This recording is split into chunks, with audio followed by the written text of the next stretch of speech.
It's a mid-decade shift of epic proportions in terms of the long, slow-moving planets changing signs. The sage Jupiter is in a sign of tremendous feminine wisdom and caregiving from this coming June of 25 to about June of 26. It's that bigger, broader sense of trust that there is a teleology built into reality itself and built into my life. Astrology is like a gateway drug for spirituality. When a person sees the hand of destiny sort of playing out in these mundane ways, they come to realize there's something bigger behind it. The universe have like a blueprint that's unfolding, and it has a direction, evolutionarily speaking. Pluto in Aquarius taking place at such a charged moment historically, it becomes about the polarization between the old and the new, the technology, the AI, the aliens, the UFOs, the technology of ancient Egypt. All of that stuff is like exploding right now as Pluto's in Aquarius. A lot of this is happening because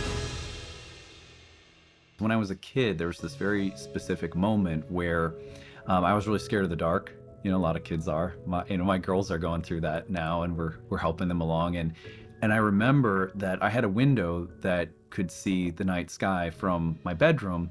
And when I kind of decided that I didn't need my nightlight anymore, it was because I told my dad one night that the stars and the moon were my nightlight. And it was true. I had this kind of connection where I realized, oh, they make me feel safe in the same way that my nightlight had. And so it's this kind of like shift of maturity maybe, or whatever, for me as a little boy. I don't know.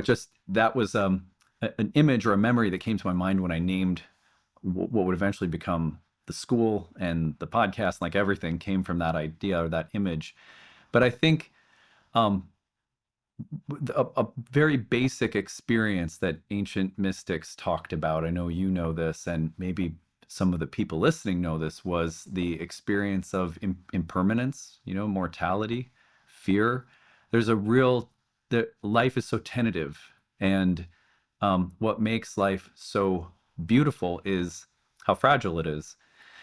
And I think that astrology, whether you're looking at any of the different ancient schools that practice it, Stoics, Platonists, yogis, Hermeticists, all these different mystical groups of people believed that the cosmos was a sacred, divine place, and that our place in it, tentative as it may be, was also sacred. It was meaningful, and that we could infer that meaning from these cosmic patterns of significance that inform things from our behavior and psychology to events and the way that they play out to the sweep of history. That there was something, all of these schools of mystics emphasize that there was something about this that could allow us to embrace the most difficult aspects of life, because there was this built-in sense of meaning that the cosmos is constantly demonstrating, so much so that they compared it to a music, that the music of the spheres. It's a kind of music that if you learn this language, experience itself becomes kind of musical. And we all know how reassuring music is for our human existence. There's something about it that just says you belong here. When you listen to good songs, when you're down, it makes you feel like there's a place for the hard feelings you have. Or when you're feeling really excited and you listen to something that really rouses your spirit, there's a feeling that too has place. There's a song for everything. And there's a way of thinking about our experiences through the lens of astrology, the patterns of astrology that make us realize, yeah, there's a place for all experiences, even the most difficult ones. And that doesn't like whitewash the difficulty, but it gives us some sense that like it's okay to be here. You can settle in and feel safe in this cosmic play of light and dark. And I think we need that, just like we need, like as a kid, I needed a nightlight, Yeah, thank you so much for sharing that. It's interesting that you dive into impermanence there, because as I'm in this conversation with you, there is this, like, the human lifetime in some ways is so short, I mean, I had a dog and recently she passed away, and, obviously their lifespan is even shorter, which is, it can be brutal. But yeah, then there's a human lifespan, but then I often ruminate on just, I've got the blessing of living near some really old trees, and you're looking like 500-year-old trees, and you're like, there's a lifespan. And then, even these planets, like we see them as celestial bodies from the layperson, but also like the sun is consistent nuclear fission, right? And there's like these planets also have their lifespan. Like there are also these, and it's hard to like sort of get your brain mapped onto that time scale. But even like there is this impermanence around the planets as well Yeah. that makes this entire experience that we're a part of quite unique and magical and mystical in every sense of the word. Yeah, yeah, absolutely. There's a fact I heard. I don't remember which astrologer said this, but it was noted that the planets will never all be in the exact same place at the same time twice before the sun burns out, according to how long we know the sun's lifespan to be, which just reiterates that even though this is a language of patterning that allows us to recognize dimensions of behavior and experience as archetypal, it's a word that we use in astrology to denote like the pattern nature of experience. An archetype is like a pattern in literature or film or fiction, mythology, and astrology sort of helps us recognize those patterns. But there's never a time that those patterns are exactly the same twice in the span of our solar system, and that really also puts things into perspective.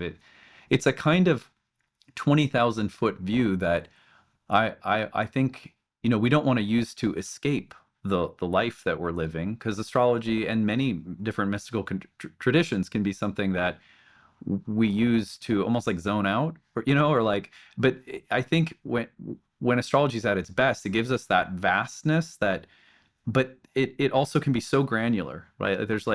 There's ways of approaching astrology that can acknowledge the humor of a really simple incident that happens on your drive to work because of the aspect happening in the day. And so I love that it can kind of zoom way out and help us come right into the present moment. Yeah, I mean, there's also this element of you mentioned the word behavior and archetypical, and I think this is for those that are tuning in, like for the first ish kind of time. Like, there's so much of astrology that people actually pair, like from the outset, with like divination, future prediction, and stuff like that. And it for those that have spent some time with astrology, they really use it almost like I don't want to call it the Myers Briggs because it feels like it's the Myers Briggs on steroids, but Right, right. but there is this whole element of like understanding the self like so much better through the understanding of like the constellations that make up the individual and the individuals around them, as opposed to just using it as a tool for like, oh, this might be a good time to Right. start a business, or this might be a good time to get into a relationship. Right. Yeah. There's there's all these different schools of astrology in the several thousand years of the history of horoscopic astrology. By horoscopic astrology, I mean that form of astrology that uses the familiar 12 sign zodiac with houses, signs, planets, aspects, a rising sign, all of that good stuff. But the language of horoscopic astrology is shared in both, India and the sort of western side, the Mesopotamian Hellenistic sort of region of the world, which eventually goes through the Roman Empire and then through Europe. But there's so many different people and traditions that hold astrology, and there's all these different schools and branches, and most of them were the practitioners of these forms of astrology, no matter which form it was, were usually contemplatives, which means that the study of astrology, however they might practice it for a client coming to them that might want an auspicious date for their daughter's wedding or something like that, that their study of astrology on the level of a religious or spiritual pursuit was something beyond the worldly application that was meant to sort of aim their heart toward the divine or toward the mystery of the universe or toward the inward reality of the soul or toward being itself or something like that. So you always have these kind of parallel tracks with astrology throughout its long history where there's a level of mundane focus and interest, like elections for weddings or whatever the case might be. And then there's this sort of vaster contemplative part of the tradition. And I think there are real, like, I never want to like poo-poo the worldly application of astrology, because there are many things that astrology can be really helpful for that aren't just like, when do I get more money, or, like something super materialistic or sort of shallow. But, for example, one of the things that I help clients out with a lot will be they're going through a breakup, and it's just so painful. Maybe it's a divorce, and they want to know, like, when might the next period of auspiciousness for meeting someone take place, and that can really give someone hope when they're trying to get through a divorce or something like that. So I see that as a, but then also in the lives of my clients that I've worked with over time, when we're also able to access some deeper reflection using the archetype symbols and patterns of astrology to say, what was this experience about? You know, what did you learn from it? How can these patterns of the planets, houses, signs, etc., allow us a deeper contemplation of the meaning of this period in my life? Because that's where we start mining an experience for wisdom. And again, like that's tapping into the more contemplative tradition. So the way that I teach is always, how can we honor a client coming in with some mundane concern? We don't condescend or anything like that. We treat that seriously because we can do that with astrology. But then how do we also use this as an opportunity for some deeper counseling or reflection if it's appropriate? Because that really is where the gold of astrology is. You know, it's like over time, I've seen clients who maybe the first time I saw them, they were really just concerned about job, money, marriage, like whatever, totally normal things to be concerned with in this world that we're living in.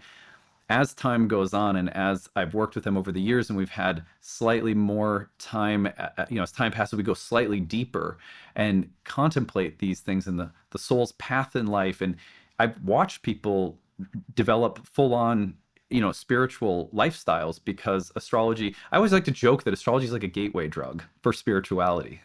It just gradually, because, and actually in India, what's really fascinating about this, I was speaking at a conference in Calcutta some years ago. It was like East meets West astrologers all getting together, and I was giving a talk there, and I asked a question to a practitioner of Jyotish or Vedic astrology. I said, if the Shastras in the Vedic tradition sort of say you're not, I mean, this is kind of like Shastras being like Indian scriptures, broadly speaking, say like don't get attached to things in the world, but then you have this sacred branch of Vedic philosophy and science in astrology and Jyotish that's telling people when they're going to get their car or what. Like, so how does that match with the emphasis placed on detachment from distractions spiritually that could be, you know, material or whatever?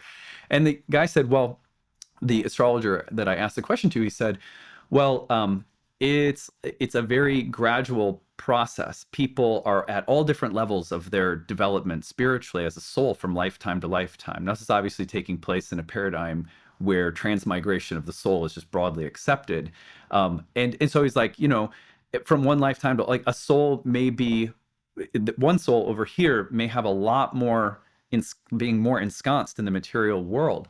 What astrology is doing is telling them that ultimately there's a divine intelligence that's guiding everything, including your car, including your concern about the money or the marriage. And gradually, when a person sees the hand of destiny sort of playing out in these mundane ways, they come to realize there's something bigger behind it. And that may take a soul a couple of lifetimes, but Jyotish in that way is like building a bridge for people, he said, to spiritual life. Well, that's essentially what ancient mystics in the West said as well, is that this is like, we take people from a worldly concern into a way of framing it that's like eternal and transcendental, and that has an effect on the soul over time. Hey there, inspired souls. I wanted to thank all of you that are subscribed to this podcast. Everything you see around here is powered and empowered by your subscription to this channel. And I just want to thank you for your incredible love and support.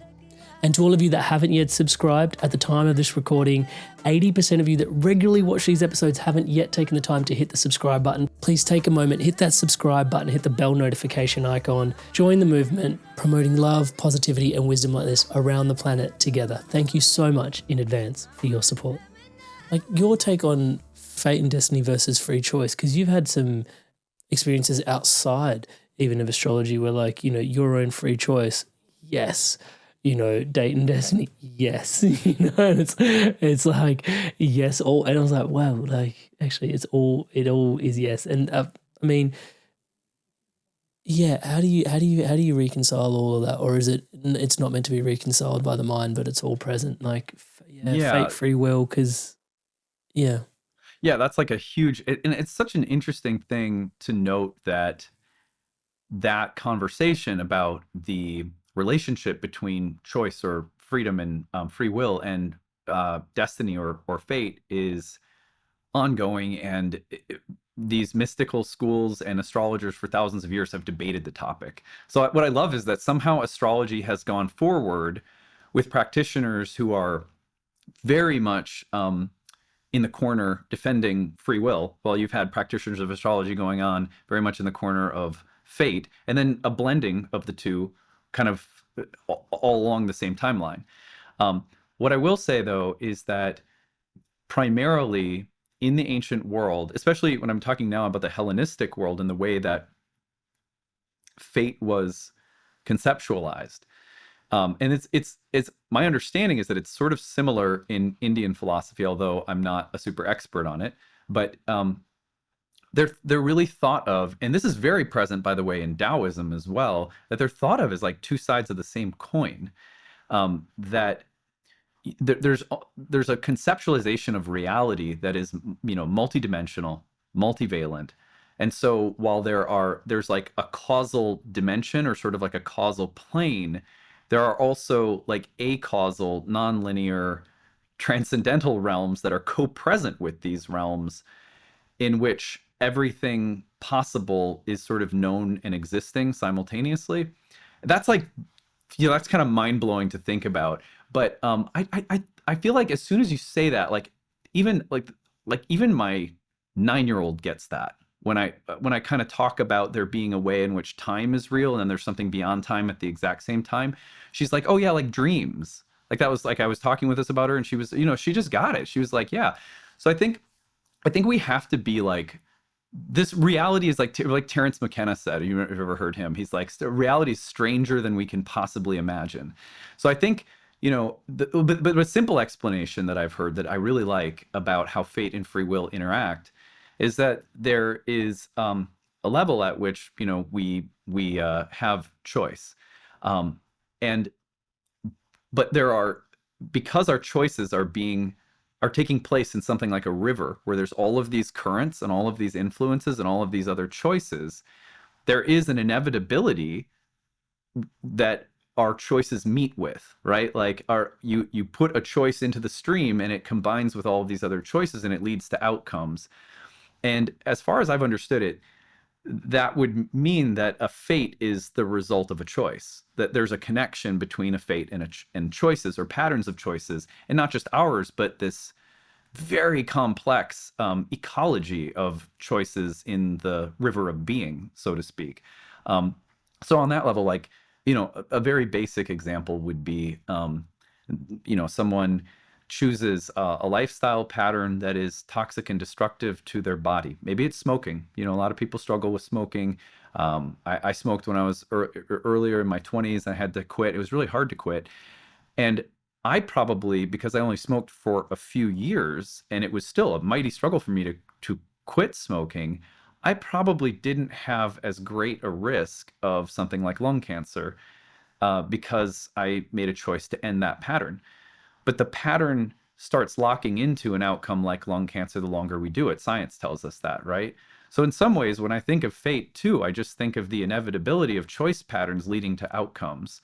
The thing that I always go back to, though, is that with the whole reality is stranger you can imagine piece, is like, Krishna in the Bhagavad Gita saying to Arjuna, he's like, karma, which is like the web of material choices and interactions and outcomes, the way that it works, the rules or laws of karma are beyond the wisest sages' understanding. Like nobody can grasp this or circumscribe this with their mind. So I think when people usually run into problems with the idea of fate is when it's really hard to imagine how something happened, because we can't see a pattern of choices that leads to it, especially in the case of like really terrible things happening that seem to happen to really innocent people. Like for me, the hardest one is when I see these school shootings on the news. I'm like, how does that make any, how is that? How are the, what is that? So I think there's certain ways in which things are happening that you can't rely on some kind of simplistic explanation like, oh, well, those kids were bad in a past lifetime. It's stranger, it's more dynamic, it's more creative, it's more brilliant than we can possibly imagine. And there's going to be things that happen with respect to the the more difficult aspects of the way that life plays out that we have to surrender our understanding of. It's like I can't understand why bad things happen like that. Otherwise, I think it's really easy to get overwhelmed and sort of subsumed with a cynical point of view. It's very easy to do so when you see stuff like that happening. It's interesting because one of the intentions I had today interviewing yourself was also this year has been quite the year. I think we're going through quite the period. You mentioned even so yourself, Saturn, Neptune, Jupiter, Uranus, like there's so much changing sign. And there's been, yeah, there's a lot of talk around it. I'm excited to dive in deeper with you on that. But even, yeah, certain people with the astrology, there's like very much the challenge and the tension. But I find with yourself when we're discussing some of these, there's this layer of optimism that it's not always that it's overly optimistic, but it's like, hey, don't forget the optimistic aspects of what this could mean as well. Yeah. So, I mean, I just wanted to give you the floor to sort of run us through what you see is happening at large at this time as so many outer planets in particular start making some of these incredible shifts. Yeah, I mean, I think of one that happened toward the end of 2024 was the entrance of Pluto into Aquarius. Um, that is, to me, that is a really, really interesting transit from the standpoint of um, the kind of archetypal meaning of the sign of Aquarius, the way that ancient astrologers understood that sign, um, and in terms of some of its historical sort of precedent, like what Pluto in Aquarius has meant in earlier times in history. That one has been on my mind a lot. The most significant thing that happened when Pluto was last in the sign of Aquarius was the starting of the American Revolutionary War, as well as the French Revolution. And Aquarius is a sign that many people, like, in modern sort of pop astrology, say the age of Aquarius. This is like, that's actually a very modern concept, the age of Aquarius, not a traditional idea. Not that it matters. There's lots of new great concepts in modern astrology too, but the ancient meaning of the sign of Aquarius, it was a sign that was ruled by Saturn. And Saturn as a planet was the dimmest and most distant of the visible planets before we knew about the Uranus, Neptune, and Pluto, the outer planets. And as such, it was thought of as the gatekeeper between the material world and something that was transcendental that lay beyond this world that was connected to it. So the ancient astrologers, for example, believed that the Ade or the Archai, these archetypal thoughts, like very like Platonic, like these thoughts in the mind of God or the mind of the universe, existed in this transcendental realm. And this realm was a reflection, a kind of material, embodied, but always fluctuating reflection of those forms.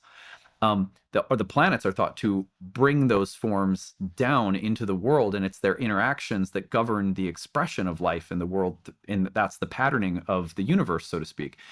Well, when you think about Saturn's rulership of Aquarius, what we're talking about as light is rising out of the winter, and we're in sort of the middle of winter, but the light steadily rising toward the spring.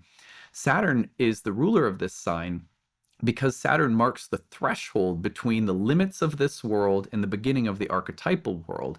And as such, the sign was associated with the distinctions we draw between this world and its possibilities, or its failures, or its shortcomings, or its potentials, measured against ideals that come in from time to time in like an industry, like a technological revolution that says, here's where you've been, here's the limits of where you've been, here's AI, right? This is Pluto entering Aquarius right now. Or here's where you've been, here's the limits of where you've been, it's been monarchy. Now we're going to try democracy. So these thresholds that Saturn brings forth in the sign of Aquarius have to do with sort of pitting an old way of doing something against a new archetypal possibility. And then it becomes about the polarization between the old and the new. So Pluto in Aquarius taking place at such a charged moment historically, in terms of the environment, the political climate right now, the divisiveness. A lot of this is happening because Pluto's really a god of transformation, change, death and rebirth, the lord of the underworld that stirs things up, that revitalizes and renews, but also sort of transfigures. And there's a process of death and rebirth that's like fundamental to Pluto. So here Pluto comes through this sign of Aquarius, where the way that that death and rebirth process takes place is through a comparison of new ideals versus old structures. And it can be very polarizing. There can be a lot of division around, well, what's the right ideal? Like you had a major period of, even war when Pluto was last in Aquarius with respect to what is the ideal form of human governance. So I think it's really interesting on the level of technology, medicine, even things like astrology, I think stand to be thought of differently, to be thought of more like almost like a poetics of experience. Like nobody doubts the validity of music, right? To be able to speak to and convey something of the human experience. And music is healing, and it does a lot of things that are very tangible that no one doubts the empirical reality of. Astrology is very similar to music in that respect. And again, it was compared to music by ancient astrologers, and much of the original theory was encased in musical theory even.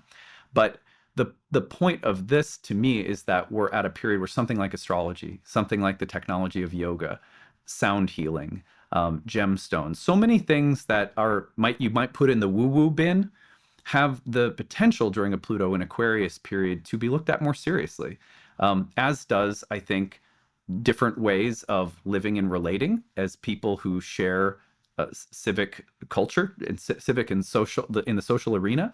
And but it can be a very charged period too, like with respect to what ideas are going to light the way into humanity's future.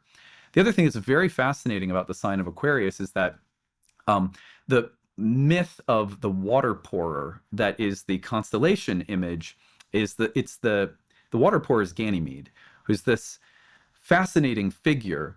He's like this very beautiful, promising example of a human being that Zeus falls in love with, and then transforms into an eagle or sends his eagle and abducts him, pulls him up to Olympus, and then he becomes his cupbearer. Well, one of the roles of a cupbearer is to drink to make sure that the king's not going to get poisoned, right? That's a fascinating thing, to recruit a human that you are enamored by as a god to come up and protect you from death, even though you can't die. I'm not the first person to remark on this story, of course, but one of the things that's so fascinating about this is that in Greek culture and philosophy and mythology, it's not just a one-way conversation where the gods are above us and we are enamored by them and we worship them. That's all a part of the story, but there's this other exchange that happens where the gods are often enamored by and fascinated with us. Heraclitus once famously said that the gods live beyond us, but we die beyond them. And so there's something in mortality that the gods are just totally fascinated by in Greek mythology and enamored by. And so in this exchange with Ganymede, you have this a human that gets to be right next to the gods, that's elevated to Olympus, But in that, Ganymede is alienated. He's abducted. He's dissociated from the earth, from his people. And then also in his proximity to Zeus, Zeus gets to experience something mortal. And that's the proximity to the cup of poison that the mortal has to drink on his behalf, if that makes sense. So, long story short, we have in the sign of Aquarius a fascination on the human level with things that are other and distant and sort of above us or beyond us somehow. The technology, the AI, the aliens, the UFOs, the technology of ancient Egypt, all of that stuff is like exploding right now. It's Pluto's in Aquarius.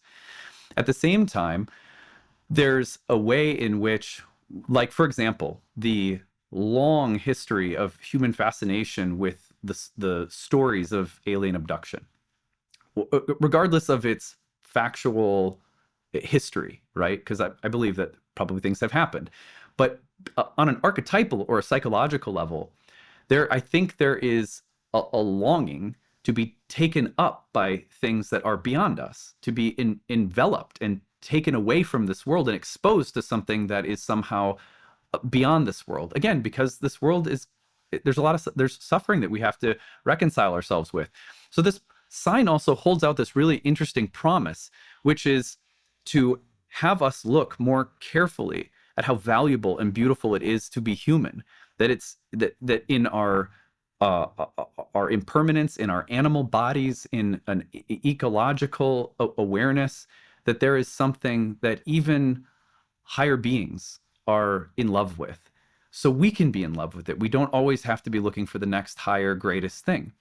On the other hand, the same exact transit of Pluto through Aquarius can kind of put us in touch with things that could truly improve upon the human experience because we're exposed to something higher. And isn't that interesting how an alien, the image of an alien, literal or not, embodies so much of that? Are they here to enlighten us, you know, or are they a threat to our dignity, our nobility as animals? Like, what are they? So not surprisingly, as Pluto entered Aquarius, like the UFO phenomenon just like shot through the roof. And it's interesting because I talked about that as a possibility given the unique history of the sign of Aquarius back in 2021, when we had Jupiter and Saturn enter Aquarius together. I said, you know, it'd be really interesting if the interest in UFOs and aliens went up when Pluto entered Aquarius. I wasn't expecting it to be like this, though. It's been pretty interesting. But anyway, those are a few things that I think make this upcoming period just really, really fascinating. That's the Pluto in Aquarius. And then there's, you know, Jupiter going into Cancer. You've got Saturn and Neptune going into Aries. You've got Uranus going into Gemini. It's a mid-decade shift of epic proportions in terms of the long, slow-moving planets changing signs, which really does, it creates a kind of shift in the zeitgeist. So, you know, most astrologers this year are just taking a lot of time to try to work through all of these big outer planetary shifts that are happening at once. Inspired souls, living beings, if you're feeling out of alignment or feeling like the life that you're living right now isn't the life of your highest calling, then this is why I offer one-to-one mentoring and coaching. As you can tell, supporting people through spiritual mentorship and entrepreneurship coaching is at the heart of my deepest passions and desires. And everything you see around here at the Inspired Evolution is my calling. And it'd be an incredible gift to support you in finding yours. This is the work that I've been doing through mentoring and conscious masterminding for the last decade. You don't just have to take my word for it. This is how people all over the world have transformed through this work. Amrit is a fantastic coach. In a few sessions, he got to a depth that I'd only experienced before working with certain medicines. And he's gone through a lot of the struggles that you're probably facing. Then my corporate banking job wasn't really doing it. You feel like you're not making progress towards your goals. And Amrit's been a really strong, supportive figure in my journey. in control of myself. I'm kinder to myself. I actually have that vision and a purpose. I do feel like I'm a better version of myself already. Amazing energy. He was easy to talk to, which made me easy to trust him. Working with Amrit at 9 o'clock on a Saturday morning, and really I was bouncing out of bed. Whenever I get off the calls with Amrit, best money we've ever spent. I would not recommend him because I don't want everyone to know about him and then I won't be able to book him. If he gets too busy, I won't get my turn. I would say absolutely. There's no way you can work with Amrit for a period of time without being transformed. So if you're considering him as a coach, do not hesitate because you won't be disappointed. So if any of that resonates and you feel inspired to evolve and you're ready to live fully into alignment to create the life that is absolutely abundant, free and prosperous and aligned to your purpose, then book in a call with me. amritsandhu.com/call. That's amritsandhu, amritsandhu.com/call, CALL. I'll put a link in the description below. I'd love to hear from you, support you on your journey further if it's in alignment. I'll see you there. Can you tell us a little bit more about Jupiter and Gemini? Uranus and Gemini? Yeah, Jupiter's just finishing in Gemini. Yeah, can you tell us a little bit about what we're shifting out of? Yeah, can you tell us a little bit about that, please? Yeah, sure. To me, what's really interesting about Jupiter's upcoming entrance into Cancer is that this is the sign where Jupiter was traditionally exalted. The reason for that is really, really beautiful. So the sign of Cancer was called... Just before you venture too far in, what does exalted mean? Yeah, so good question. So in ancient astrology, there are what are called dignity categories, which really describe how planets behave based on what sign they're in. A planet, when it's in its own home sign, is like you or I in our own house. We have all the facilities we need. We're just like comfortable, got Overly our slippers. rambunctious. Yeah, exactly. Super Whatever. comfortable. I'm a Yeah. Cancer, so my vibe is all chill and there's blankets and dogs and stuff. But yeah, but yeah, the exalted planet there is another planet whose nature, something about that planet's nature, resembles or matches very closely the nature of the ruling planet and the nature of that sign. Cool. Thank you. So, and there's a specific logic behind it, and also a specific logic with respect to how they are used when reading charts. And it's all very nuanced. And if you ever hear of someone say, "Oh, that planet's in its detriment or its fall," or kind of a negative version of dignity, I always like to tell people you have to have an understanding of the why behind it before you get freaked out, because most debilitated planets by sign, if you hear that language, first of all, that language is really meant for the astrologer, not for a client, because it'll just freak someone out.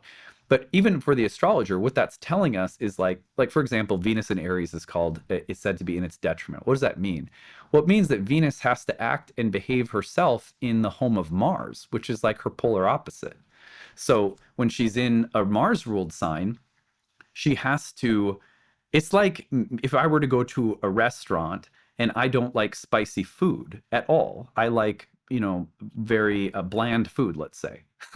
I like spicy food, but let's say that I went, so I'm Venus and I just want something sweet, but this restaurant serves salty, spicy stuff.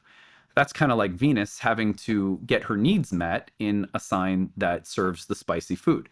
But once you understand that, you can take that and be really creative with how you actually interpret that in a person's life, because it doesn't really mean bad. It means like, oh, this is a particular little tension between the planet and the host of the temple that it's in.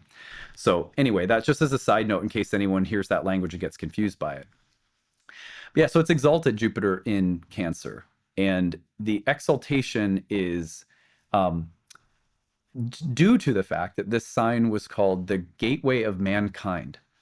The reason that it was called the gateway of mankind was that in the ancient cosmology that formed astrology, this world is thought to be a material embodiment and reflection of this archetypal transcendental world.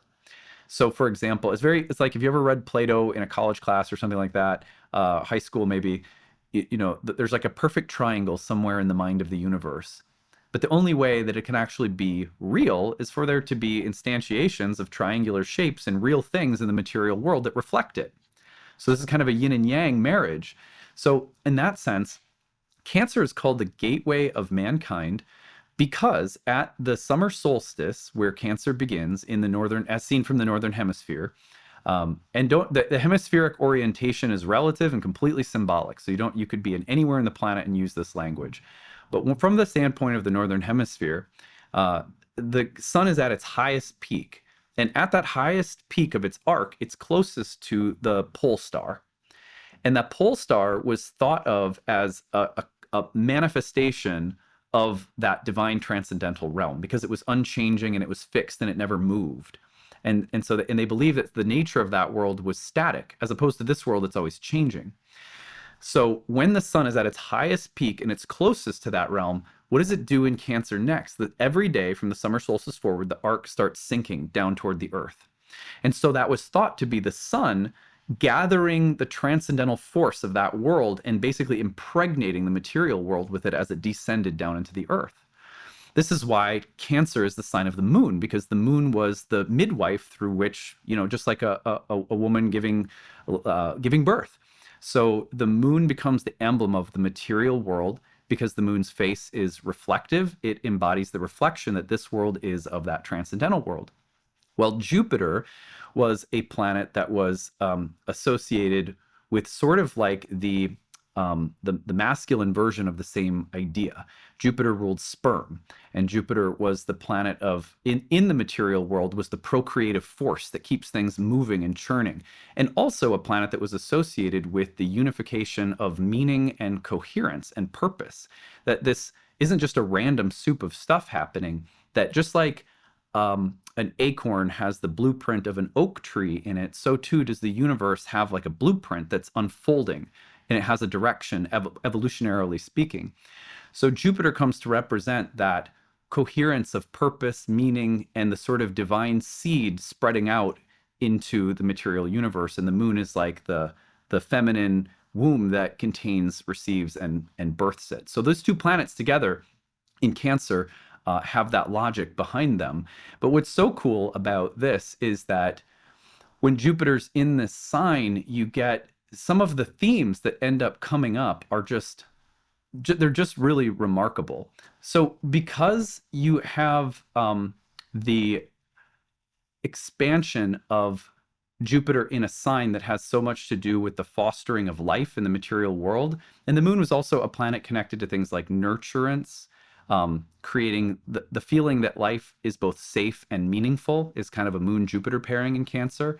So when life grows in a positive direction because of nurturance, care, thoughtfulness, devotion, a kind of, in the way that I see my wife care for our kids, right? Like I'm a Cancer, so I've got some of that in me too.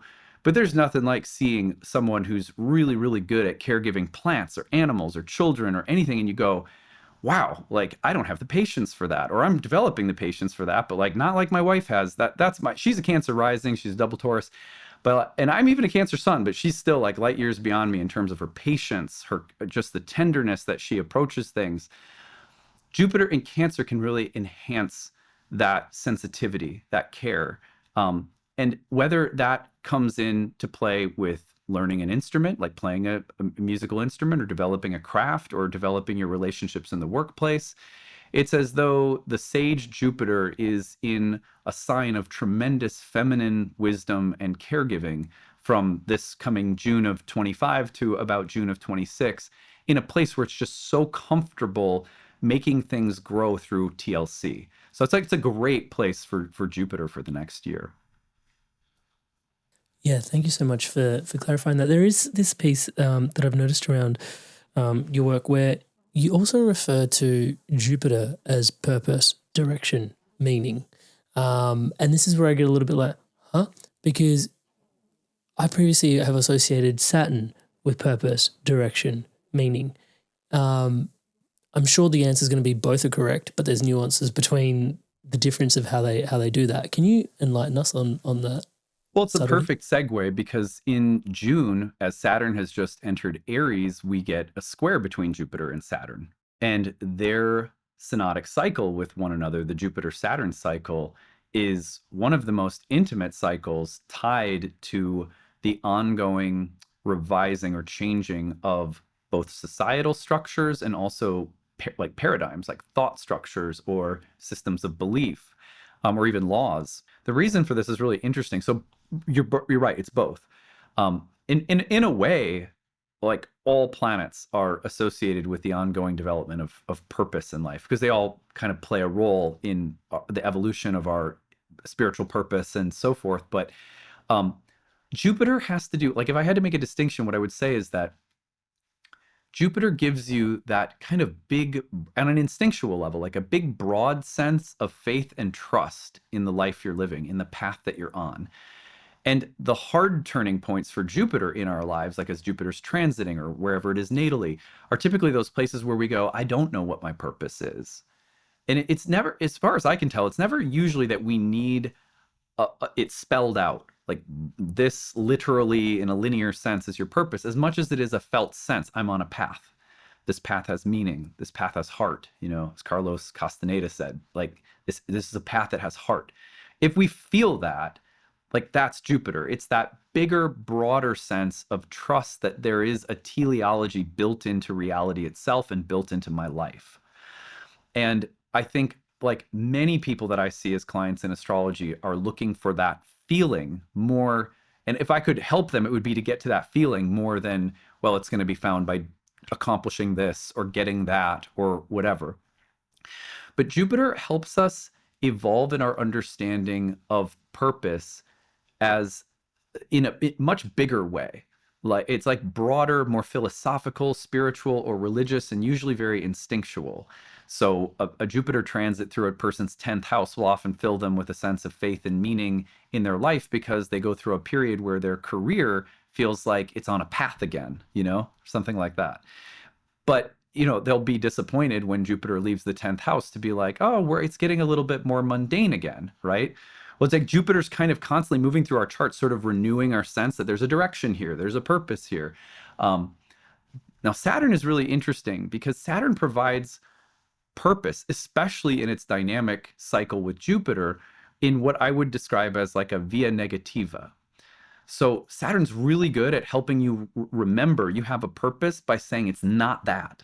It's not this, right? It's like in Indian philosophy, like neti neti, like it's not this, it's not that. You get clear by the kind of negations that Saturn brings, the endings that Saturn brings, and then in another sense, Saturn brings things through time, perseverance, like longevity too. So Saturn's way of providing us a felt sense of purpose is like, oh, after 20 years, I am seeing the fruits of a lot of work I put into something. And it fills me with a sense that there was purpose behind all of it. But you see how it's kind of backward looking, right? And Saturn has that distance with it. So which is why it's associated with like old age and the reflective wisdom of old age. You can look back on life and see its teleology. So Saturn has it's this kind of different vibe with Saturn, but when they run into each other in their synodic cycle, it's so cool because what you're running up against is, so Jupiter, this god that was associated with spring and with summer, and all of its signs have to do with the returning of light in the year. Saturn's signs all have to do with the takeover of darkness or its predominance in the solar year. When Jupiter reaches Saturn, what has been filling us with a sense of purpose fails. It reaches a hard stop.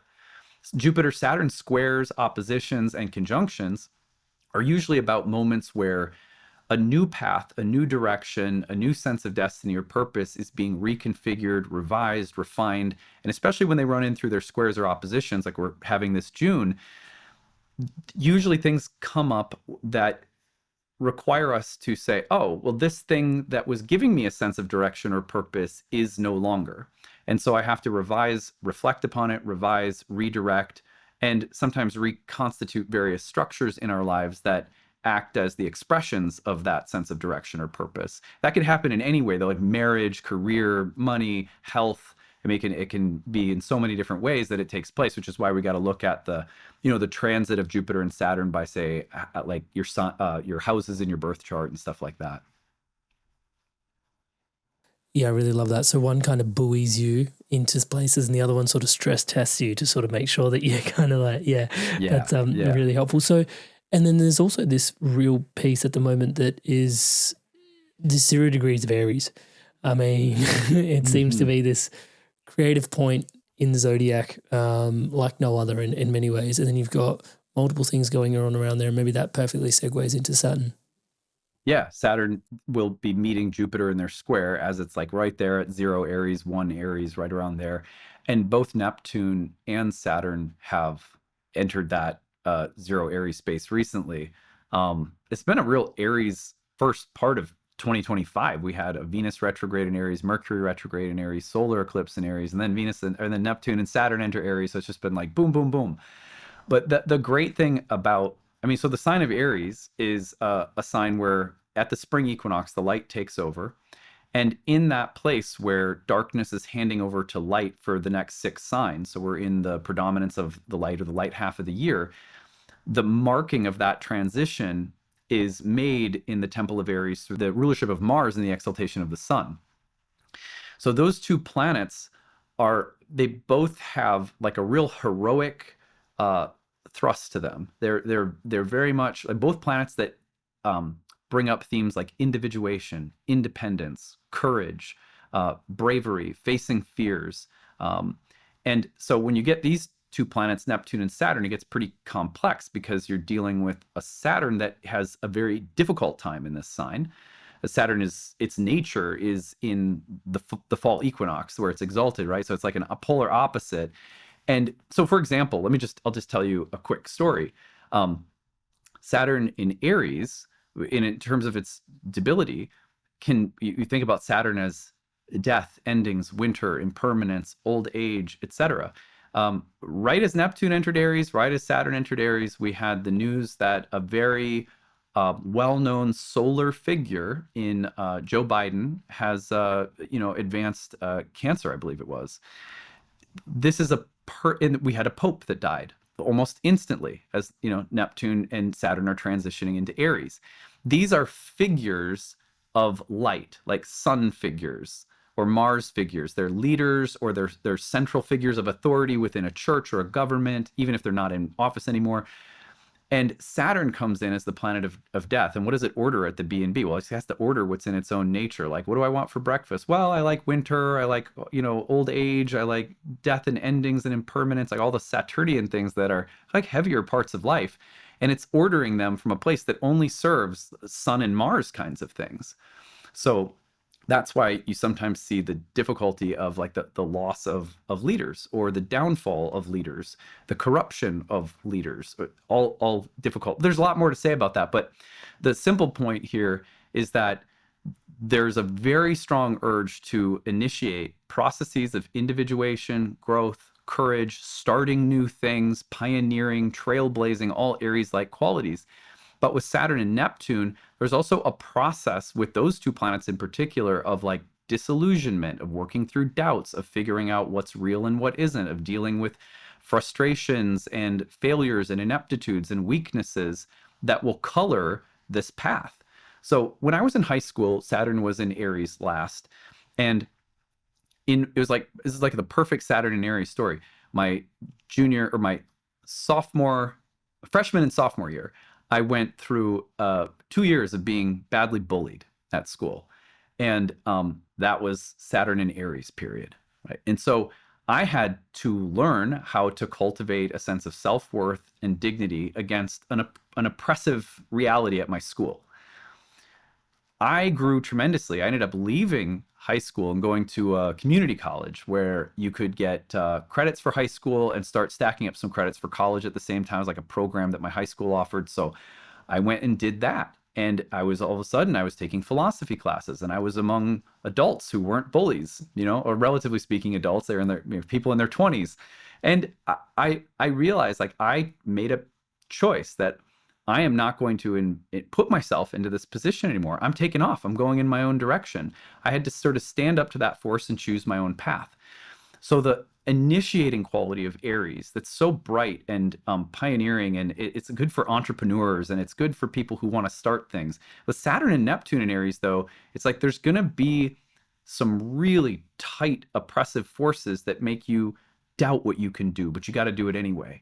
It comes across as like a challenge, and you have to face it and meet it.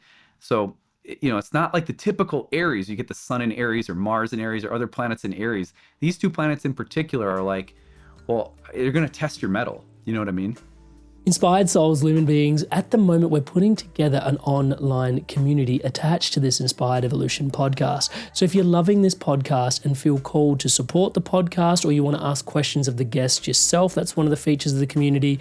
We're forging this community together. We're looking for our first 100 founding members. We only launched this week and there's already 10 members in there, so that's super inspiring and exciting. And this may not be for everyone, but this is for those people that really want to take their journey of the podcast even deeper and connect with the guests, connect with each other, and build this really beautiful interwoven sense of community that we do inherently have around this podcast. If you want to find out more, check us out at inspiredevolution.com/circle. That's inspiredevolution.com/circle. I'll put a link in the description below. There's already an incredible sense of community brewing in there, and people are just, what they're feeling, seeing, and hearing of each other is just so incredibly rich. I'm so looking forward to connecting to you even deeper as well.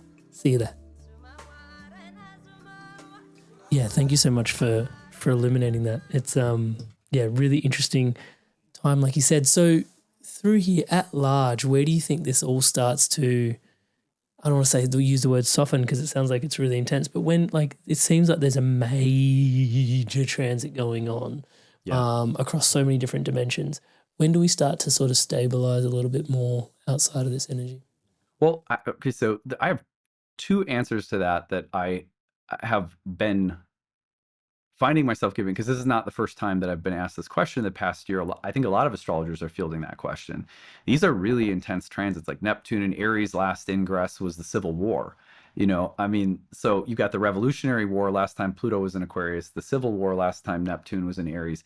These are dynamic transits. And I've even touched on Uranus and Gemini, which is another one happening. What I say to, any time that we've ever lived as a collective through just dynamic, tense, stressful periods of change and learning and growth, I remind myself that, like, I think of the 1960s, which was another very like turbulent, explosive, and very creative period, that the way that these transits, when they all combine, tend to play out is in terms of major cultural, political, like upheaval, but also creative birthing of new things. And so in any period that's just really dynamic historically, it's like, yeah, we're living in extraordinary times where, I mean, you can see it right now. You look around at the divisiveness of the political landscape, the amazing progress we're making in some ways technologically, but some of the fears around the development of new technology, some of the shadows that might be there. So we're in it. It's like all around us right now. And I think, like all people living through such periods, we have to remember that rarely do all of these influences, they're not happening every single day.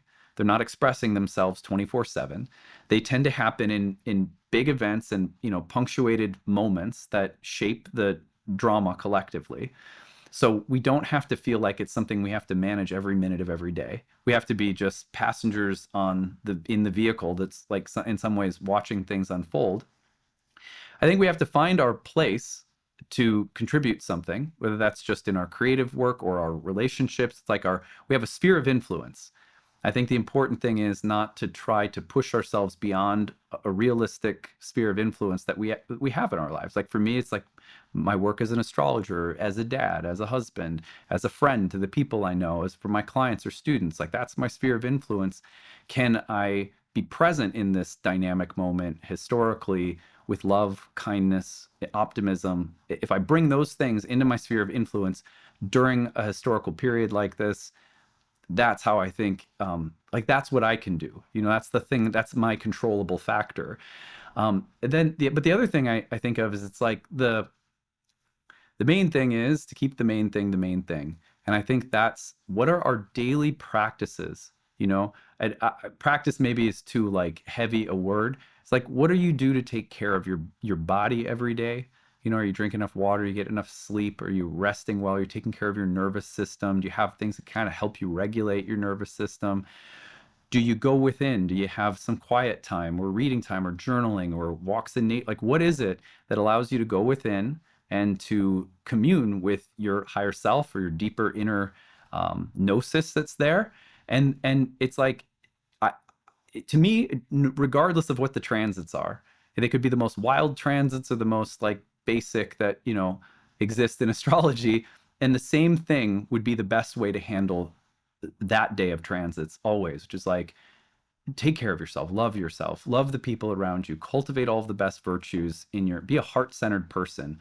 And if you cultivate an inner life and you take care of your health the best you can and you care for the people around you the best you can, don't overextend, have healthy boundaries, all of those things that we know, that's always the best way to get through anything. You know what I mean? So if I do that during any of these transits, like I'll be fine. I really do feel that.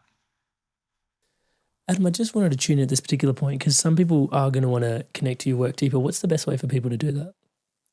Yeah. So Nightlight Astrology is my handle on Instagram. My YouTube channel is Adam Elenbaas or Nightlight Astrology. If you search either of those, you'll find like my Monday through Friday like regular content, and then the website is nightlightastrology.com. And then you can find like all of the webinars or classes that I offer, like all that stuff is there. Awesome. I'll put links to all of that in the description, the show notes below for people to be able to access. Brother, there seems to be this real, I feel like we've left out, sorry, I wanted to ask my next question, but then there's Uranus Gemini is coming up. So maybe I should give you some space just to address it before I ask my question. Sorry. Oh, Uranus and Gemini? Yeah. Oh, yeah, totally. Well, Thanks. I feel like I'm actually like the most excited, like of all of the transits that I've been mentioning, the one to me that's sort of most like super exciting is the Uranus and Gemini transit. You have Uranus frequently is associated with the mythology of Prometheus.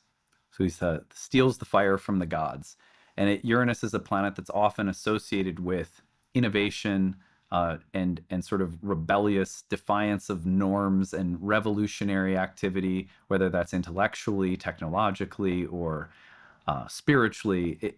Uranus likes to break barriers and boundaries open and depart from familiar norms and habits. Uranus is such a innovative planet, and people truly, we say this and we actually mean it. It is a planet of unpredictability, which sounds really, it sounds like an oxymoron because we're talking about a planet that we use to predict things and then we call it unpredictable. But I mean, I'll just give you an example. I'll never forget when Uranus crossed my ascendant last summer. It did so with Mars. And I was thinking, well, something wild's going to happen, because it's a pretty charged point in the chart. But I also know well enough not to imagine that I could possibly predict what it will be. Well, if you guys have ever heard of the phrase like a house killing tree, they're a tree that's so big that if it falls on your house, it will wreck a substantial portion of your house. So we had a house killing tree fall on our property and land like 10 feet short of our house. And then it destroyed like our property fence and everything.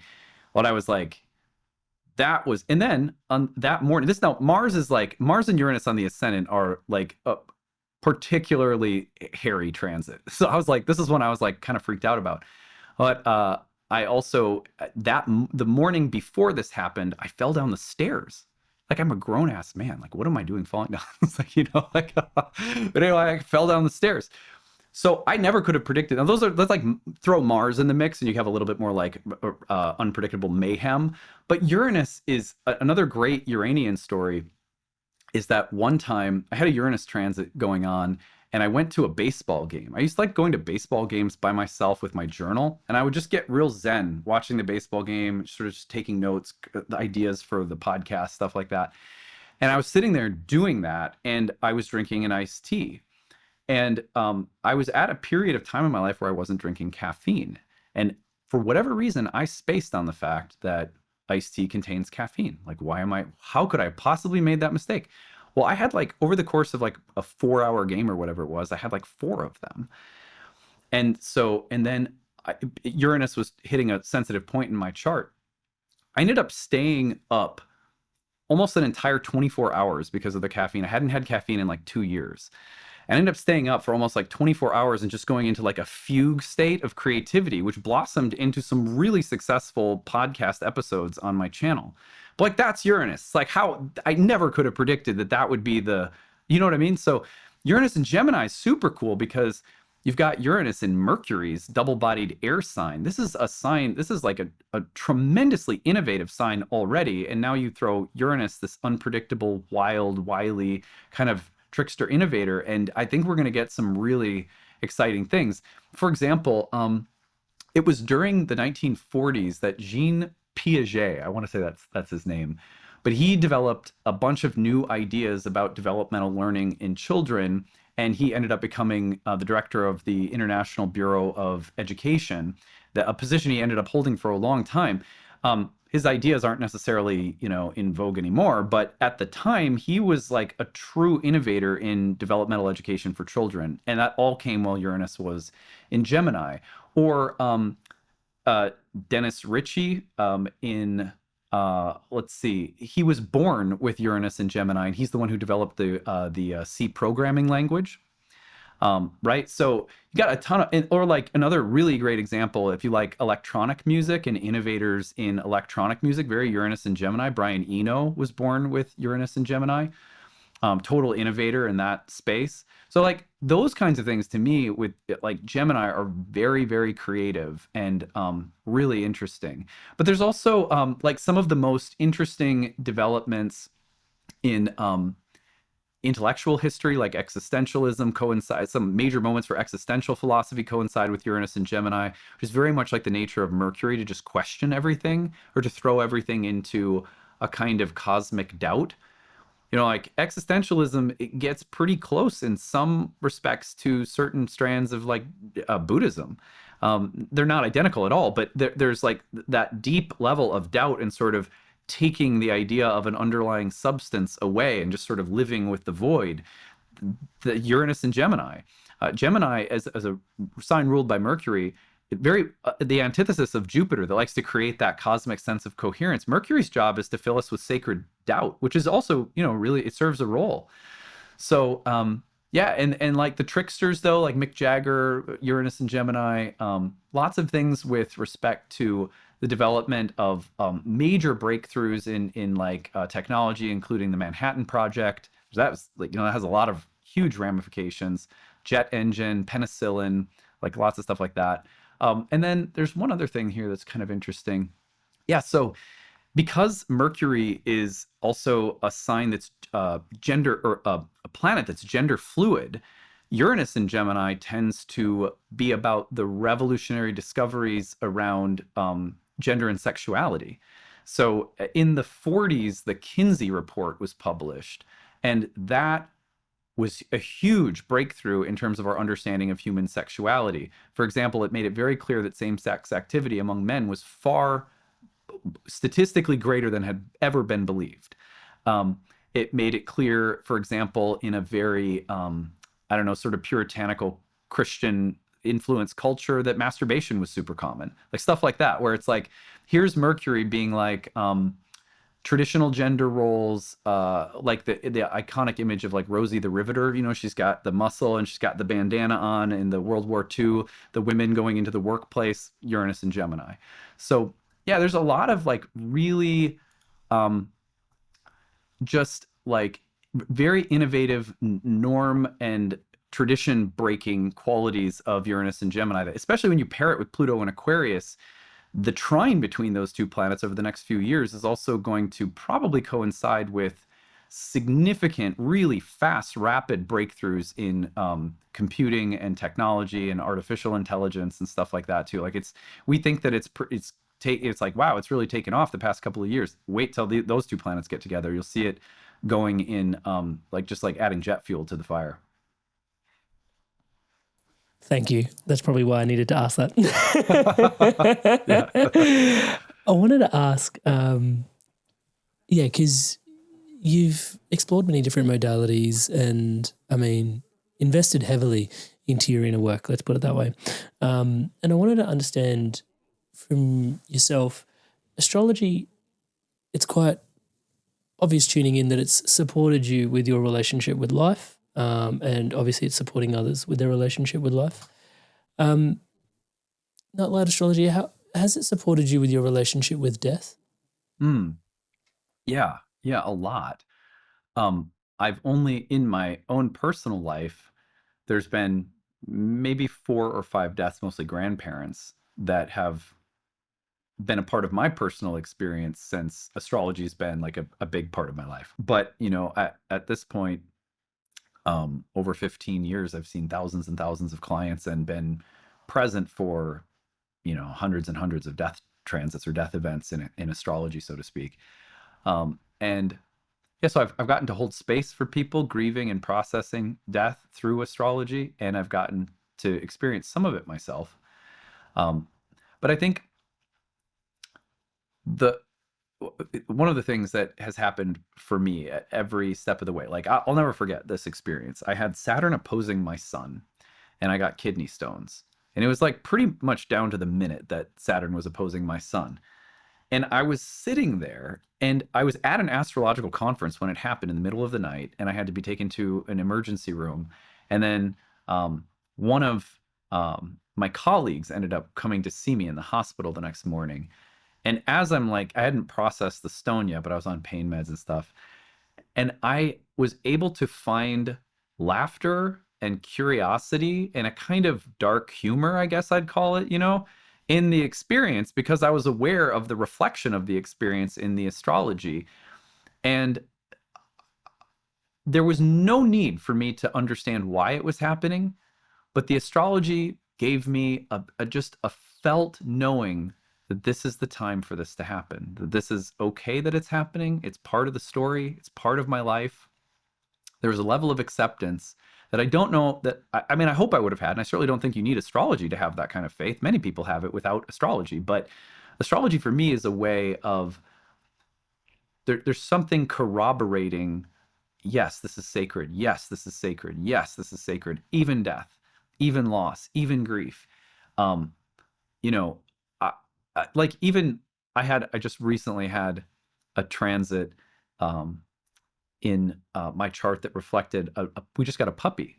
There was a transit that reflected him breaking his tibia. He was playing with our other dog who's real big, and she fell on him on accident, broke his little paw. So it's like I could see the transit in my chart that reflected it through the house of animals and all this stuff. And I was like sitting there, and I felt so deeply inconvenienced by having to go to the emergency room and sit there for like 4 hours. Like this whole process that came through, my wife and I had to confront and deal with. But there was this ability to say, no, this is the sacred wound that I'm here to somehow tend. This is the puppy that's come into our life, and this broken tibia is part of the story. Because I could see the astrology, right? So that's what it gives me. Usually not, it doesn't necessarily give me that in the moment, but like the reflective space it opens to accept and allow in something that's difficult, like death or pain or whatever, is there. Now, my parallel to that is like yoga, meditation, those practices in my life, I think have, like, I always tell people, I think astrology can be so intellectual. It's a way of like being able to, there's a logos, there's like a intelligible code, language, symbolic, like patterning that you can see and map onto things. And intellectually that can do something for the mind that's amazing for the path of faith or the path of spirituality. But many people will need something else, right? Something physical, exercise or yoga, or something internal, the quiet time or the meditation or something like. I think, you know, it's also just knowing to have a few tools in your kit. And for me, the thing that really got me on the path of needing to have more than one tool in my kit was ayahuasca. You mentioned that earlier. So, you know, the 10 years leading up to my practice of astrology becoming a calling and a profession, I was working initially to overcome addiction. I sought out ayahuasca. I had an opiate addiction that I was struggling with. It really helped me overcome that. And then it was everything else that the ayahuasca experiences over an ongoing work with the ayahuasca medicine over like a decade. It just kept opening up other pathways for self-care. Oh, look, the medicine brings me to a space where I feel like I've barfed out years of issues in a night. Like that is how is this even possible? Is that remarkable for people sometimes? Not everyone, but for many people, that's how they experience it. I'm looking at this experience and going, like all my cares are gone. And then the next couple of ceremonies come along and I go, oh, this well-being, this centeredness that I feel, this beauty that I feel in touch with it within myself, it requires constant care. It's in the medicine then goes from healing, maybe helping you eliminate some problems, helping you feel better, to teaching you, here's what you got to do to keep this vibe going. And that's like, you know, all of these things like yoga and astrology came through the ayahuasca experiences in a kind of funny way, a roundabout way, but it was one of the tools that sort of were being imparted to me. Like you need these things in your life. It's because the world is always moving, your body's always moving, your mind's always moving. You have to be a constant gardener of your spiritual temple inside. Hey there, inspired souls, lumen beings. Adam's conversation today is so multidimensional. The myths, the transits, and our behavior and all the influences that astrology has on us. What's going on for you astrologically? What are you taking away from today's episode? Leave your thoughts and insights and questions and comments in the comments below. We'd love to hear from you. Adam's really active on socials. He might just reply to you there as well. Looking forward to reading your comments. Tell us a little bit more about that if you don't mind, because ayahuasca known as the vine of the souls, and I think even yeah, I mean, I'm gonna butcher it, but one of the words within ayahuasca actually loosely translates to death as well. I mean, but it brought you to astrology, so this study of like kind of light and life. Yeah. Your reflections on that? Well, I always tell people, like, I always preface it by saying I was like, when I first started working with ayahuasca, I was quite evangelical about it because I thought it could literally heal everything and everyone because it was so powerful. It was Let's so put it in the meaningful. waterways. Yeah, like I was like, Touch it. everyone needs this, you know, and I was like that. I was very evangelical about it. But then as time went on and I had more experiences, I realized, oh, it's very important that the setting be right, that the leadership and facilitation be very sensitive and well matched because there's different people and personalities. Critical. What you bring to it, your background, the amount of trauma, the medications you're on. There's a lot of factors that go into making an ayahuasca experience, I think, fruitful and beneficial and positive. And integration as well. Yeah. It's like integration is everything. Yeah. Yeah, absolutely. And so it's like, it's not something I just tell people like, this will solve everything, go do it, you know. And for some people, it probably like isn't the right choice. There's other things that might be better options for personal growth and healing. So, but for the people who it really calls to, and you know, provided you have a safe, good container. And for me, that was in the jungle with indigenous curandero, right? It's like someone who was really, that was all very important for me. But anyway, those experiences, like if I had to describe what they do, and I tried it, my 9-year-old daughter is like very inquisitive and she's just starting to figure out, oh, my dad and mom have these very eclectic backgrounds. So she's, you know, I wrote a book about ayahuasca. She found it. She's like, what is this? And I was like, oh boy, here we go. So I was hoping it would be like till you were 12 or 13 and I'd have a little bit more, you know. But anyway, so I was like, okay, well, it's this medicine in the jungle, and when you take it at night in a ceremony led by music and rattles and like leaf rattles and singing, it's as though you get to be awake for your dreams for a whole night. And like that's the inroad that I try to make with my daughter. She was like, well, why do you do it? And I was like, well, you know, it's really, really powerful to actually see what's going on in your dreams fully awake. And what you see is often it's all of the stuff that's flowing beneath the surface constantly. It's there. It's there in the way, like my dog, if I enter the room, my dog knows I'm in a bad mood before I recognize that I am, right? It's like an instinct that animals have. And sometimes I've used that to describe, it's like the ayahuasca gives you that almost like sixth sense that the dream space is also often providing us with as to what's flowing beneath the surface of all of our thoughts, our feelings, our interactions, our choices, past, present, you know, even future, like timelines that you're on that, and you're sort of like drinking from the fire hydrant. You're just getting to see all of this stuff that's there that you're not usually in touch with. And for many people, that process is painful, scary, but also deeply healing. And like also because of the way that the shamans facilitate the experience, the experience is shaped so that you can see some of the hard stuff, work through it, release it, and come away with an understanding of what actually feels good to me in my heart, what actually feels kind in the terms of the voices that I entertain in my own head. Like so many like beautiful, beneficial things that come through the experience that, you know, little by little for me over the process of many ceremonies sort of added up to, like a lot healthier and just more well-being.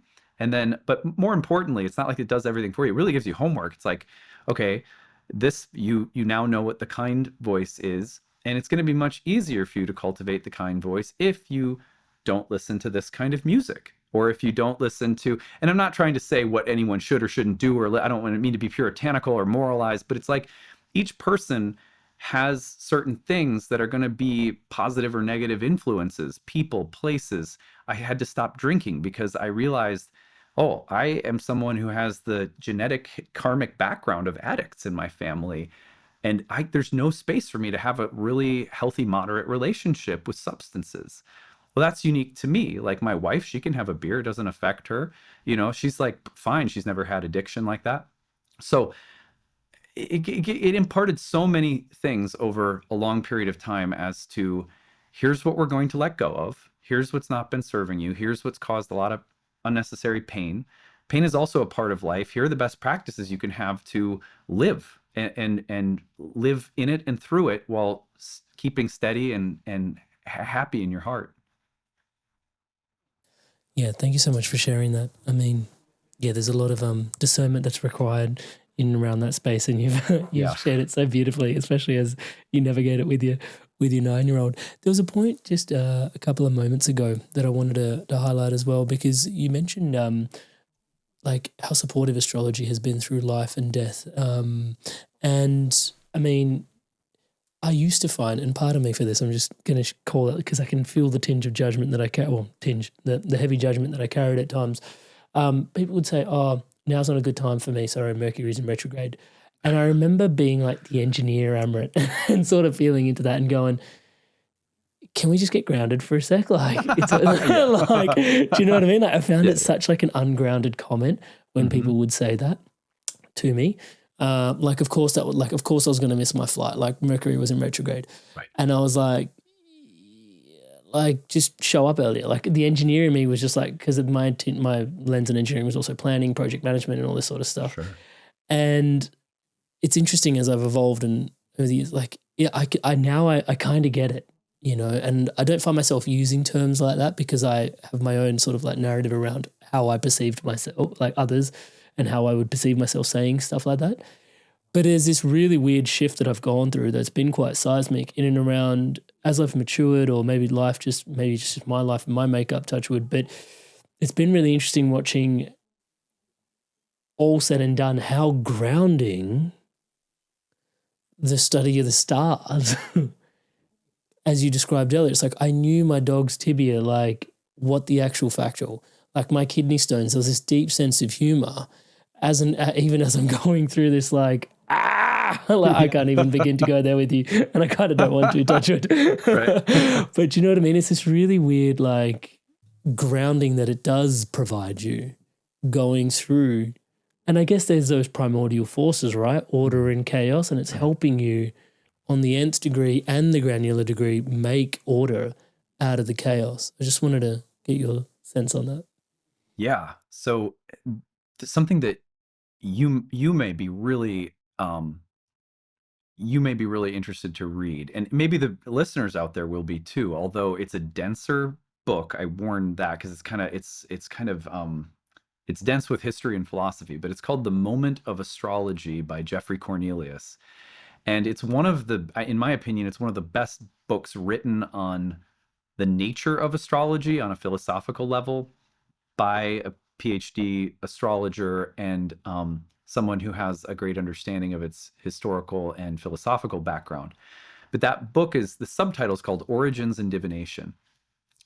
And he goes to great lengths in that book to describe like what astrology is and by how can we understand it epistemologically, meaning like how is it possible that astrology can convey some kind of truth, and what kind of truth is that? And so for people who like to geek out on that level of thinking, this book is great. But the summary of what it says is that we live in like an animistic cosmos. So by that, ancient astrologers believed that the cosmos was a living being, and that it was a living being that was one thing, but comprised of interrelational parts, right? So it's like you and me are both part of the same cosmic animal, but we are facilitating the cosmic animal's relationship with itself through our communication, through our friendship or colleague work together, or whatever it is. And or love and romance or enemies, that they're all various facets of the cosmic animal that are interrelational. But that assumes something else that's really important, which is that there's no possibility in an animistic framework of getting an absolute objective perspective of it, because by its nature, it's living, alive, and relational. And it's thought of as an eternal living animal, which means you can't get objective in terms of going behind a beginning or getting beyond an end. And so in this sense, what's so cool about this is that what astrology is at any given moment is a way of entering into a relationship with the cosmic animal from my perspective. And that is essentially what divination is to these ancient traditions, not just the astrological tradition, but really traditions from all over the planet. That at any given moment, if I want to have a subjective relational understanding of an encounter I've had in the world, an experience that I've had, I can use a tortoise shell and heat it, and then it cracks in a certain pattern. I can use the stars, right? I could use, there's decks of cards, there's the I Ching, but what any of these systems is doing in any given moment is giving us an opportunity to enter into relationality with the cosmic being, with the cosmic animal, from our unique subjective experience as one of its parts. So now you could take that or leave that. That's a theory, right? That's a theory about like how astrology works. But what I find really useful about that when it comes to thinking about like the Mercury retrograde situation you brought up and how that can be, I don't know, just a little irritating, is that when people conceptualize astrology as a causal system of forces that are causing things to happen, they're not really in the ancient sort of epistemological mindset that astrologers were in. So, for example, something that would be more accurate would be to say, like, a Mercury retrograde is a moving symbol in the sky that, just like the hands of a clock, right? They don't cause time to flow along. They just demarcate. It's 11, it's 12, it's 1, but that clock isn't causing something to happen. It's a reflection of it happening. So the unfolding of anything in the sky is just a mirror of things that are unfolding.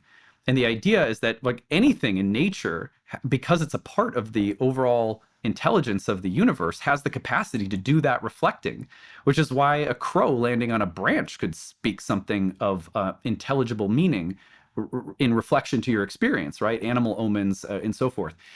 But the point is that context is everything, and a relational approach is everything. So if I say, well, I can't do this because this objective factor is happening in the sky, I'm not thinking about what's happening in the sky in the right frame of mind. It's much better to approach astrology and say, like, okay, my flight got delayed today, and how can I reflect upon this in a way that helps me alleviate my frustration? Oh, Mercury's retrograde. That's appropriate, right? But not so much I'm gonna try to steer around these causal forces that are like bombarding me with things that are going to happen, right? Because a Mercury retrograde quite literally can mean like thousands of different things based on the very broad level of symbolism that a retrograde implies. Like a Mercury retrograde can be about a change of thought, a change of mind. It could be about a revision or a reflection or a period of revisiting something, or it could be about delays or setbacks, or there's so many different things that it could imply. That to say, well, you can't do this right now because this is happening, is to be thinking of it in a way that was quite literally alien to the way that ancient people thought about the universe itself. We're thinking about it like it's a clock, like a machinery. They were thinking about it like it's something to talk to. It's something to use as a reflection. Yeah, that omen side. That's really helpful. Thank you so much for that. Yeah. One of the other questions I had as we draw to a close today is, because a lot of when I follow your channel, there's a lot of what's going on at the time for the individual. And one of the things that's come into my awareness these days is, am I meant to be running as hard with my sun sign, or should I be also considering my rising sign at these particular moments of time? Like when I'm interpreting this astrological data that I'm getting from YouTube and these interpretations, because, well, maybe I should just pause and just let you answer the question, because I think there's a dynamic between both, but I might be wrong. Like, yeah. Yeah, no, that's a great question. So because I see astrology fundamentally as this kind of animistic framework of communication between the soul and the universe, right? That it facilitates in the same way that if you want to feel into your experiences and you play guitar, you just sit down and start playing your feelings, and it would be absurd to ask if that's objective or not. No one would care to ask that question about playing music for the sake of exploring your feelings, right? We think of it differently because it's a kind of intellectual exercise, and we're influenced by empiricism and things like that. But the power of music to speak is absolutely profound on all levels, creatively, emotionally, the sparks it can ignite to affect other areas of life if you just play an instrument for a while. It's same thing with astrology. When we're thinking about the ability for us to have like a really like meaningful relationship with astrology comes down to, can I be aware of why I'm approaching it? Like, why am I coming to this right now? What am I looking for? Or what am I hoping for? Or am I just curious? Or am I approaching it with some kind of playfulness? Because it's such a mirror. In fact, some of the ancient astrologers sort of described it as a mirror. And so it's going to reflect back something of what we bring to it. And that's like sort of a subtler level of awareness that's always important to be, to just stay connected to. The reason I say that is because when we keep that kind of perspective in mind, then when you go to a sun sign horoscope, it's really just important to understand that you're listening from a certain kind of disposition, right? It's like, and you have to understand what that position is. And the approach of a sun sign horoscope, for example, has to do with the nature of the sun versus a rising sign horoscope that has to do with the nature of the ascendant.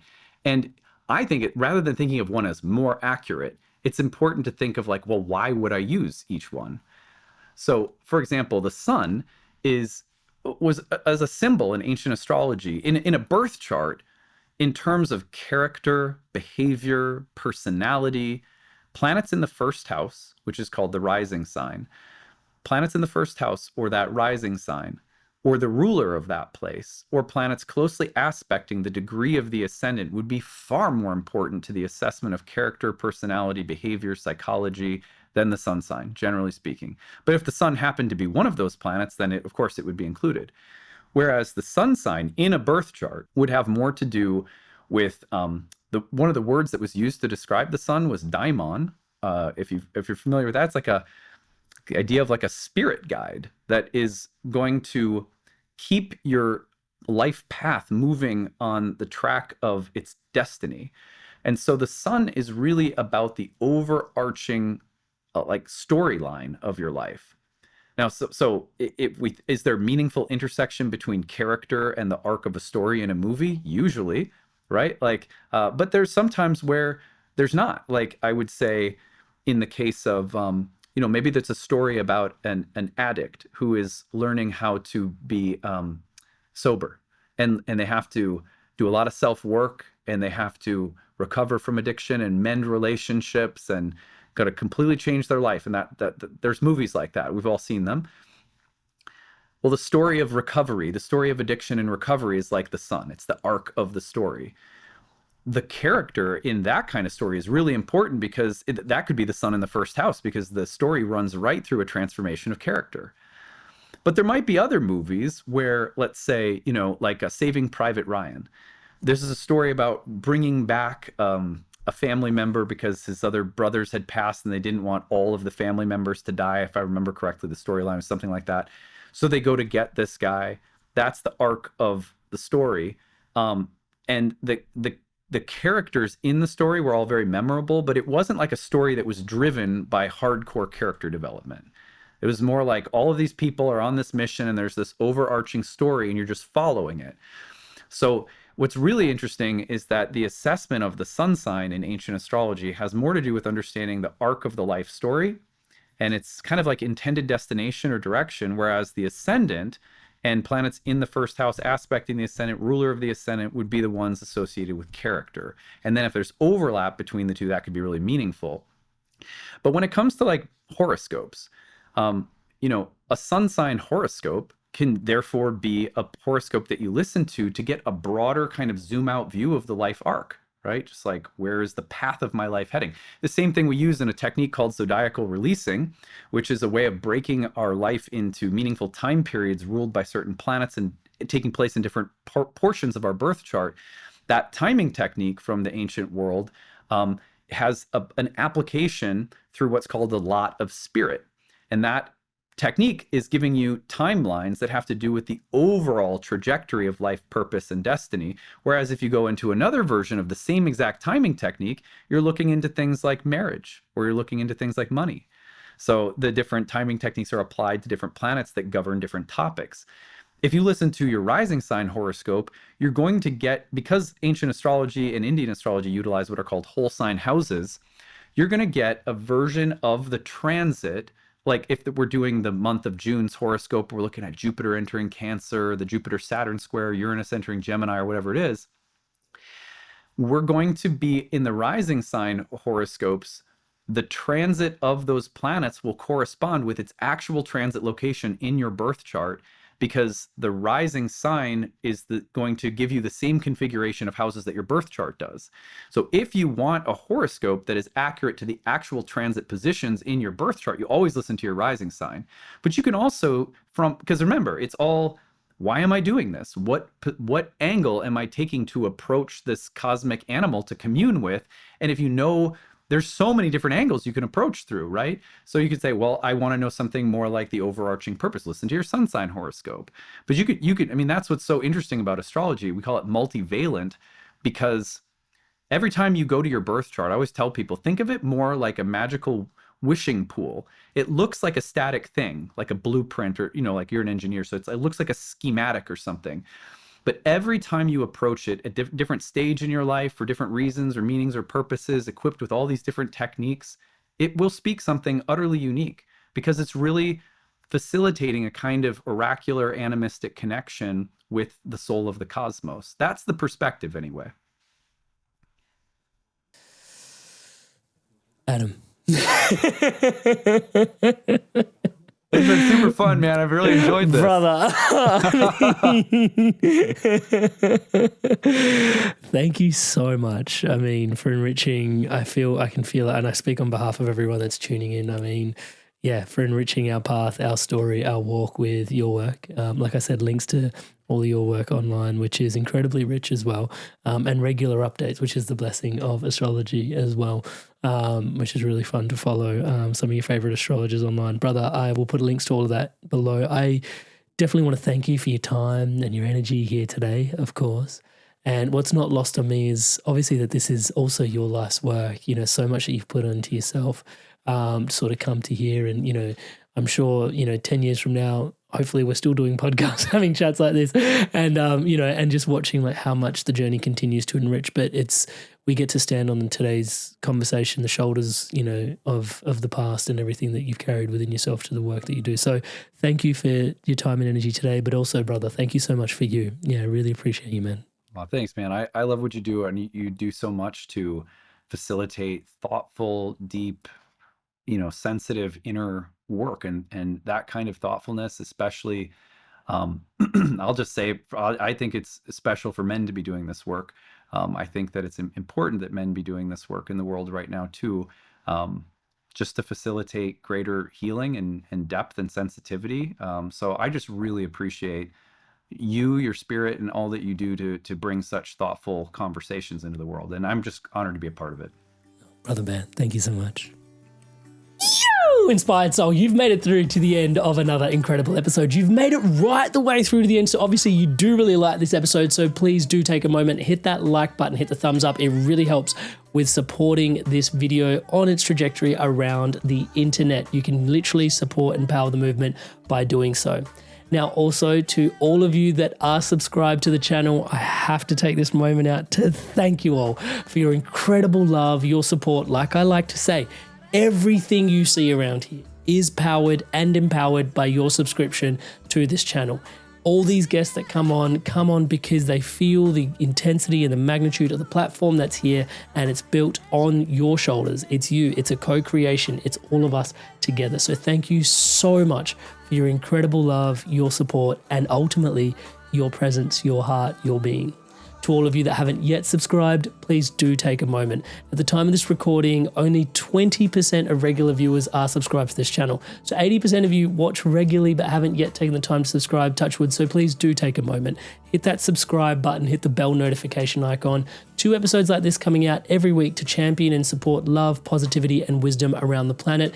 If this is something you stand for, you also believe in, join the movement. Please hit subscribe. It helps with everything we're doing around here. And on screen now, an opportunity for you to dive in even deeper into your path. Episodes with Pam Gregory, Rick Levine. I really look forward to seeing you in the next one. So go on, take your pick, make your click. I'll see you there.